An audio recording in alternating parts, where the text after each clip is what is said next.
سمع الله لمن حمده. ربنا ولك الحمد.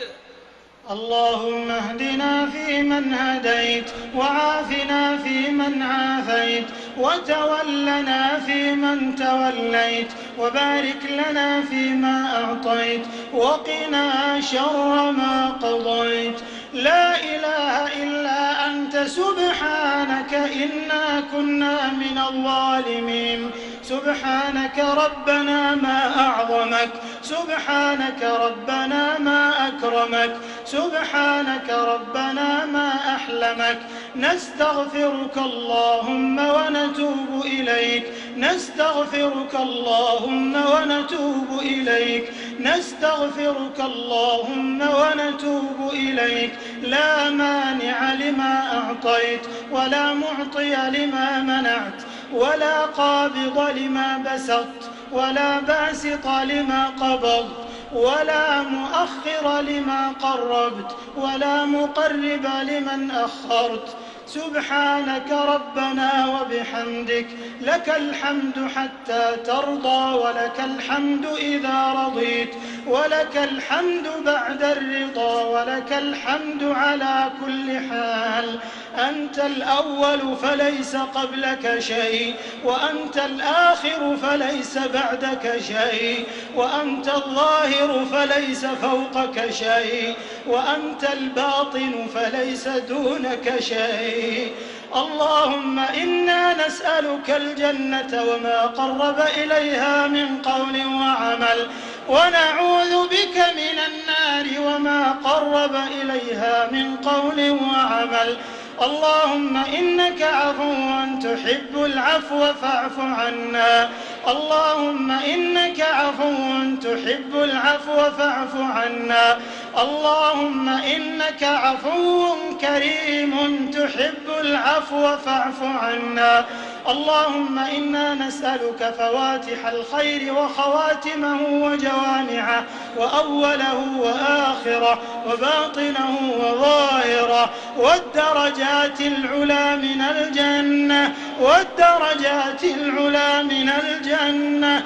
اللهم إنا نسألك من خير ما سألك منه نبيك صلى الله عليه وسلم وعبادك الصالحون، ونعوذ بك من شر ما استعاذك منه نبيك صلى الله عليه وسلم وعبادك الصالحون. ونسألك أن تجعل كل قضاء قضيته لنا خيرا. اللهم اجعل خير أعمالنا خواتمها، وخير أعمالنا أواخرها، وخير أيامنا يوم نلقاك، وخير أيامنا يوم نلقاك، وخير أيامنا يوم نلقاك. واجعلنا ممن ينادى غدا في الآخرة: كلوا واشربوا هنيئا بما أسلفتم في الأيام الخالية. اللهم اختم لنا بخير، واجعل عواقب أمورنا إلى خير. اللهم اختم لنا شهر رمضان برضوانك، والعتق من نيرانك، والعتق من نيرانك، والعتق من نيرانك، برحمتك وجودك وكرمك وفضلك يا أكرم الأكرمين. اللهم إنك تتفضل على عبادك حين يبقى ثلث الليل الآخر بالنزول إلى سماء الدنيا نزولا يليق بجلالك وعظمتك، فتقول: هل من داع فأستجيب له؟ هل من مستغفر فأغفر له؟ هل من تائب فأتوب عليه؟ اللهم تب علينا، اللهم تب علينا واغفر لنا، وأجب دعاءنا، وأجب دعاءنا، وتقبل صيامنا وقيامنا يا رب العالمين. اللهم أعد علينا رمضان أعواما عديدة وأزمنة مديدة، ونحن في خير وصحة وحياة سعيدة يا أرحم الراحمين. اللهم أعز الإسلام والمسلمين وأذل الشرك والمشركين ودمر أعداء الدين واجعل هذا البلد آمنا مطمئنا وسائر بلاد المسلمين.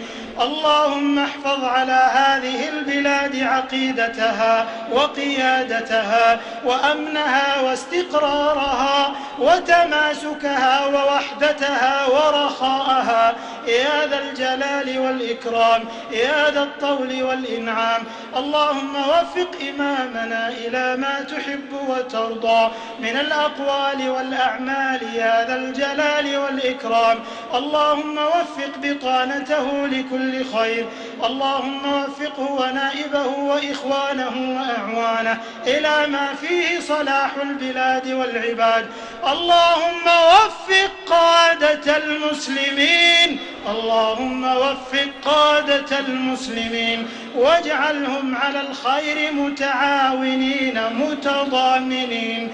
اللهم اجعلهم لشرعك محكمين ولسنة نبيك صلى الله عليه وسلم متبعين ولأوليائك ناصرين. اللهم اكتب لاجتماعهم في رحاب البيت العتيق وفي هذه الليالي المباركة من هذا الشهر الكريم. اللهم اكتب لهم التوفيق والسداد والنجاح والفلاح والصلاح يا حي يا قيوم يا ذا الجلال والإكرام.